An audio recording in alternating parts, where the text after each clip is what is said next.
Assalamualaikum warahmatullahi wabarakatuh. Perkenalkan, nama saya Kudsiyah dari Prodi Komunikasi dan Penyiaran Islam kelas 1C IAIN Pontianak. Di sini saya akan memaparkan sekilas tentang sejarah perkembangan bahasa Indonesia. Dilansir dari situs Kementerian Pendidikan dan Kebudayaan, bahasa Indonesia sendiri itu lahir pada tanggal 28 Oktober 1928.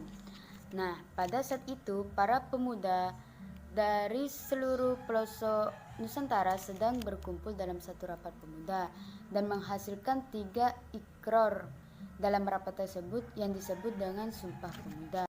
Ikrar yang ketiga dalam Sumpah Pemuda yakni merupakan tekad bahwasanya bahasa Indonesia itu merupakan bahasa persatuan bangsa Indonesia. Dan pada saat itulah bahasa Indonesia diakui kedudukannya sebagai bahasa nasional dan diresmikan pada tanggal 18 Agustus 1945. Untuk bahasa Indonesia itu sendiri berasal dari bahasa Melayu, yang mana pada saat itu sudah digunakan sebagai bahasa perhubungan dan perdagangan.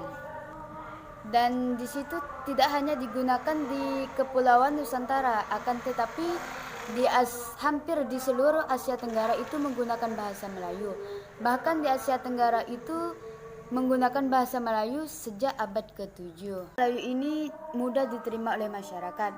Bersamaan dengan menyebarnya agama Islam, bahasa Melayu ini juga mengalami perkembangan yang sangat pesat, sehingga dijadikan sebagai bahasa perhubungan antar pedagang, antar pulau, dan antar suku. Lama-kelamaan, bahasa Melayu ini digunakan di wilayah Nusantara, yang mana bahasa Melayu ini juga dipengaruhi oleh beberapa budaya yang ada di Nusantara. Bahasa Melayu juga mulai menyerap kosakata dari berbagai bahasa, seperti bahasa Sanskerta, bahasa Persia, Arab, dan bahasa-bahasa Eropa. Dan yang pada akhirnya itu muncul berbagai bahasa dan dialek dari bahasa Melayu itu sendiri.